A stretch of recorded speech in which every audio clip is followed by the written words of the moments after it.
സ്മിത ഹരിദാസ് കൂടി ചേരുകയാണ്. സ്മിത, ഇപ്പോൾ ശ്രീനാഥ് സൂചിപ്പിച്ചതുപോലെ തന്നെ ലതാ മങ്കേഷ്കറും ആശാ ഭോസ്ലെയും സംഗീത കുലപതികളായി നമ്മുടെ രാജ്യത്ത് വാണ ഒരു ഒരു ഒരു സമയം, ആ ഒരു കാലയളവിന് ശേഷം ഇപ്പോൾ ആശാ ഭോസ്ലെ വിടവാങ്ങുകയാണ്. സംഗീതത്തിനുപരിയായി പാചകത്തിലൊക്കെ ഒരുപാട് താല്പര്യങ്ങൾ ഉണ്ടായിരുന്നു. റെക്കോർഡുകൾ, അവാർഡുകൾ, പുരസ്കാരങ്ങൾ ഇതൊക്കെ വാരിക്കൂട്ടിയ വ്യക്തി കൂടിയാണ്.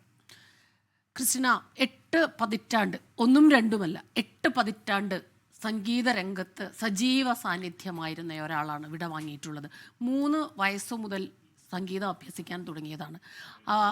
ആശാ ഭോസ്ലെയുടെ തന്നെ വാക്കുകൾ പറഞ്ഞാൽ, എനിക്കിനി ജീവിതത്തിൽ നിന്ന് ഒന്നും പഠിക്കാനില്ല, ഞാൻ പാടിക്കൊണ്ടേയിരിക്കുകയായിരുന്നു. എൻ്റെ ഓർമ്മ വെച്ച നാൾ മുതൽ ഞാൻ പാട്ട് പാടിക്കൊണ്ടേയിരിക്കുകയാണ്. പാടി തന്നെയാകണം എൻ്റെ ജീവിതം പൊലിഞ്ഞു പോകുന്നത്. പാട്ട് പാടിക്കൊണ്ടിരിക്കുമ്പോഴായിരിക്കണം അവസാന ശ്വാസം വലിക്കേണ്ടത്. കാരണം അത്രയേറെ ഹൃദയത്തോട് ചേർന്ന് നിൽക്കുകയാണ് സംഗീതമെന്നത്. ഒരു അമ്മയ്ക്ക് മക്കളോടുള്ള സ്നേഹം പോലെ, ഒരു അമ്മുമ്മയ്ക്ക് പേരക്കുട്ടികളോടുള്ള സ്നേഹം പോലെ എനിക്ക് ഗാനങ്ങളോടാണ് ഏറ്റവും പ്രിയം.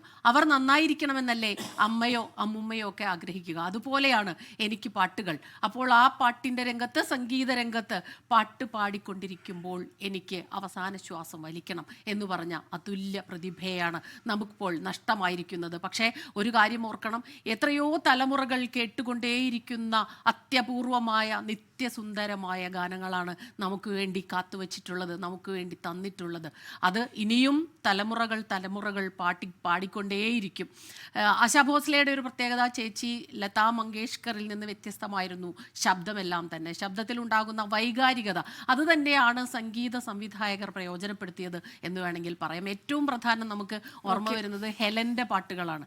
ഹെലൻ പാടുന്ന രംഗത്തെല്ലാം തന്നെ അത്രയും വൈകാരികതയുള്ള പാട്ടുകൾ, കുറച്ച് മസ്കി ആയിട്ടുള്ള ആ പാട്ടുകളൊക്കെ തന്നെ ആശാ ഭോസ്ലെ പാടുമ്പോൾ അവർ തമ്മിലുള്ളൊരു കെമിസ്ട്രി. 2 അവാർഡുകൾ, ഫിലിം ഫെയർ അവാർഡുകളൊക്കെ കിട്ടിയത് ആശാ ഭോസ്ലെ ഹെലൻ കൂട്ടുകെട്ടിൽ അവിടെ ഉണ്ടായ പാട്ടുകളാണ്. R.D. ബർമൻ പോയതിനു ശേഷം പറയുകയുണ്ടായി ആശാ ഭോസ്ലെ, എനിക്കെൻ്റെ ഭർത്താവ് മരിച്ചതിന് ശേഷം സംഗീതം അത് കുഴപ്പമില്ല, സംഗീത സംവിധായകൻ്റെ മുന്നിൽ റെക്കോർഡിംഗ് സ്റ്റുഡിയോയിൽ കുഴപ്പമില്ല, പക്ഷേ ലൈവായിട്ട് പാട്ടുകൾ പാടുമ്പോൾ എനിക്ക് വല്ലാത്ത സങ്കടമുണ്ടാകുന്നു, ദുഃഖമുണ്ടാകുന്നു, ശബ്ദമിടറുന്നു. അതൊരു പക്ഷേ പ്രേക്ഷകർക്ക് മനസ്സിലാകുന്നുണ്ടാകാം.